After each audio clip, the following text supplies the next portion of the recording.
ಅನ್ನೋ ವಿಚಾರದಲ್ಲಿ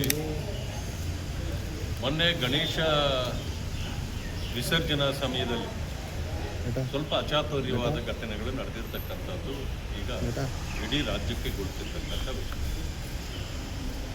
ಇದು ಕಾಂಗ್ರೆಸ್ ತನ್ನ ವೋಟ್ ಬ್ಯಾಂಕನ್ನು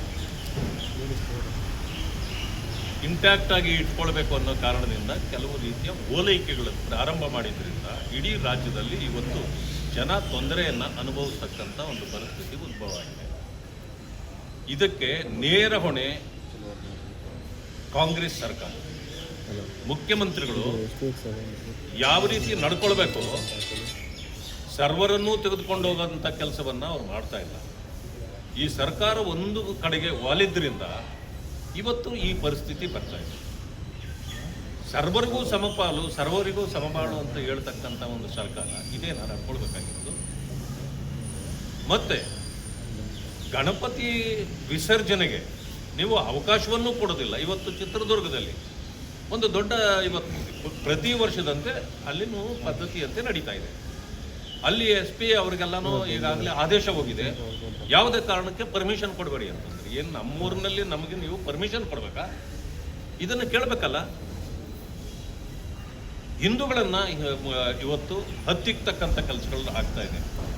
ನಾನು ಮತ್ತೊಂದು ವಿಷಯವನ್ನು ಒಂದು ಹೆಜ್ಜೆ ಮುಂದೆ ಹೋಗಿ ಹೇಳ್ತೇನೆ. ನಾವು ಮೈನಾರಿಟಿಯವರ ಬಗ್ಗೆ ನಾವು ಕೂಡ ಪ್ರೀತಿ ವಿಶ್ವಾಸ ಉಳ್ಳವರೇ ಆಗಿದ್ದೇವೆ.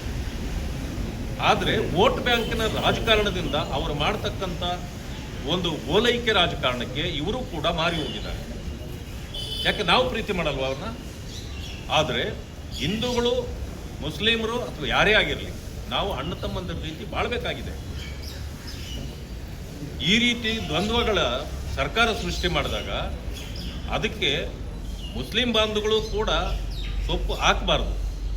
ಆದರೆ ಕೆಲವೇ ಕಿಡಿಗೇಡಿಗಳು ಮಾಡ್ತಕ್ಕಂಥ ಒಂದು ಈ ಕೃತ್ಯಗಳಿಗೆ ಇವತ್ತು ಎರಡೂ ಸಮುದಾಯಗಳು ಬಲಿಯಾಗ್ತಾ ಇವೆ. ಇದನ್ನು ನಾವು ಸಹಿಸಿಕೊಂಡು ಸುಮ್ಮನೆ ಕೂತ್ಕೊಳ್ಳೋಕೆ ಆಗೋದಿಲ್ಲ. ಹಿಂದೂ ಕಾರ್ಯಕರ್ತರ ಮೇಲೆ ಅಟ್ಟಹಾಸ ಮೆರೆಯತಕ್ಕಂಥ ಯಾರೇ ಆದರೂ ಕೂಡ ನಾವು ಸುಮ್ಮನೆ ಕೂತ್ಕೊಳ್ತಕ್ಕಂಥ ಪ್ರಶ್ನೆ ಇಲ್ಲ. ಈ ಸರ್ಕಾರ ಮುಗೀತು, ಇನ್ನೆಷ್ಟು ದಿನ ಆಗ್ತದೆ ನಿಮ್ಮದು ಇನ್ನೊಂದು 2 ವರ್ಷ. ಅದಾದ ಮೇಲೆ ಇದೇ ರೀತಿ ಘಟನೆಗಳಾಗ್ಲಿಕ್ಕೆ ನಾವು ಬಿಡೋದಿಲ್ಲ. ಹಿಂದೂ ಮುಸ್ಲಿಂ ಬಾಯಿ ಅಂತಕ್ಕಂಥ ಮಾತಿದೆಯಲ್ಲ, ಅದನ್ನು ನಾವು ಉಳಿಸ್ಬೇಕಾಗಿದೆ. ಅದು ನಮಗೂ ಗೊತ್ತಿದೆ. ಆದರೆ ನೀವು ವೋಟ್ ಬ್ಯಾಂಕ್ಗಾಗಿ ಮಾಡ್ತಕ್ಕಂಥ ಈ ಒಂದು ತಕರಾರಿನ ಕೆಲಸಗಳು ಇವತ್ತು ರಾಜ್ಯದ ಜನರ ನೆಮ್ಮದಿಯನ್ನು ಕಚ್ಕೊಂಡಿದೆ. ಆ ದೃಷ್ಟಿಯಲ್ಲಿ ಸರ್ಕಾರ ತನ್ನ ನಿಲುವನ್ನು ಪ್ರಕಟಿಸಬೇಕು. ಇವತ್ತಿನ ದಿವಸ ನಾವು ಏನು ಮಾಡ್ತಿದ್ದೀವಿ? ನಾವು ಸಂವಿಧಾನಿಕಾತ್ಮಕವಾಗಿ ಅಧಿಕಾರ ಮಾಡ್ತಿದ್ದೇವ, ಇಲ್ಲ ಬರೀ ನಮ್ಮ ವೋಟ್ ಬ್ಯಾಂಕ್ಗಾಗಿ ಮಾಡ್ತಿದ್ದೇವ?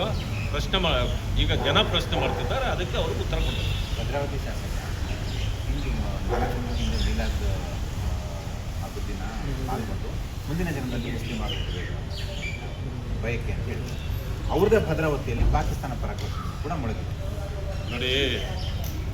ಇವರೆಲ್ಲರೂ ಕೂಡ ಡಬಲ್ ಸ್ಟ್ಯಾಂಡರ್ಡ್ ಮನುಷ್ಯರು. ನಾನು ಒಂದೇ ಮಾತಿನಲ್ಲಿ ಯಾರು ಮುಸ್ಲಿಂ ಆಗಿ ಹುಟ್ಟಬೇಕು ಅಂತ ಅಂದ್ಕೊಂಡಿದ್ದಾರೆ, ತಡೆದವ್ರು ಯಾರೀಗ ಅವ್ರನ್ನ? ಈಗಲೇ ಮುಸ್ಲಿಂ ಆಗ್ಬೋದು, ಆಗಲೇ ಇವರು.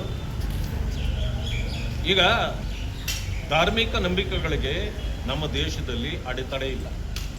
ಅವರ ನಂಬಿಕೆಗಳನ್ನು ಅವರು ಮಾಡ್ಬೋದು. ಆದರೆ ಹಿಂದೂವಾಗಿ ಹುಟ್ಟಿದ್ದೇನೆ ಅನ್ನೋದಕ್ಕಿಂತ ಅವರಿಗೆ ನಾನು ಮುಸ್ಲಿಂ ಆಗಿ ಹುಟ್ಟುತ್ತೇನೆ ಅಂದರೆ ಇದರಲ್ಲಿ ಸತ್ಯ ಇದೆ ಅಂದ್ಕೊಳ್ತೀರಾ? ಸತ್ಯ ಇದೆಯಾ ಇದರಲ್ಲಿ? ವೋಟ್ ಬ್ಯಾಂಕ್ಗಾಗಿ ಈ ರೀತಿಯ ಮಾತುಗಳನ್ನು ಆಡಿದರೆ ಬೇರೆಯವರು ಕೂಡ ಅವ್ರಿಗೆ ಬುದ್ಧಿ ಕಲಿಸ್ಬೇಕಾಗ್ತದೆ. ನೀವು ಮುಂದಿನ ಜನ್ಮದಲ್ಲಿ ಹುಡ್ತೀನಿ ಅನ್ನೋದಕ್ಕೆ ಮೊದಲೇ ಹುಟ್ಟಬೇಕಾಗಿತ್ತು. ಇವಾಗ ಯಾರು ಬೇಡ ಅಂದಿದ್ರ? ಈಗ ಯಾರಾದರೂ ಹುಟ್ಟಿರೋರು ನಾವು ತಡೆದಿದ್ದೀವ? ನಾವು ಯಾರೂ ತಡೆಯೋದಿಲ್ಲ. ಹುಟ್ಟೋರು ನೀವು ಎಲ್ಲೆಲ್ಲಿ ಬೇಕಾದರೂ ಹುಟ್ಕೊಳ್ಳಿ. ಆದರೆ ಈಗ ಹುಟ್ಟಿದ್ದೀರಲ್ಲ, ಯಾವ ಧರ್ಮದಲ್ಲಿ ಹುಟ್ಟಿದ್ದೀರಿ, ಮೊದಲು ಅದರ ಋಣ ಸೇರಿಸಿ. ಈ ರೀತಿ ಓಲೈಕೆ ಮಾಡಿ ನೀವು ಬಹಳ ದಿನ ಜೀವಂತ ಇರೋಕ್ಕಾಗೋದಿಲ್ಲ ರಾಜಕೀಯವಾಗಿ ಅಂತಕ್ಕಂಥ ಮಾತನ್ನು ಹೇಳಲಿಕ್ಕೆ ಬಯಸ್ತೇನೆ.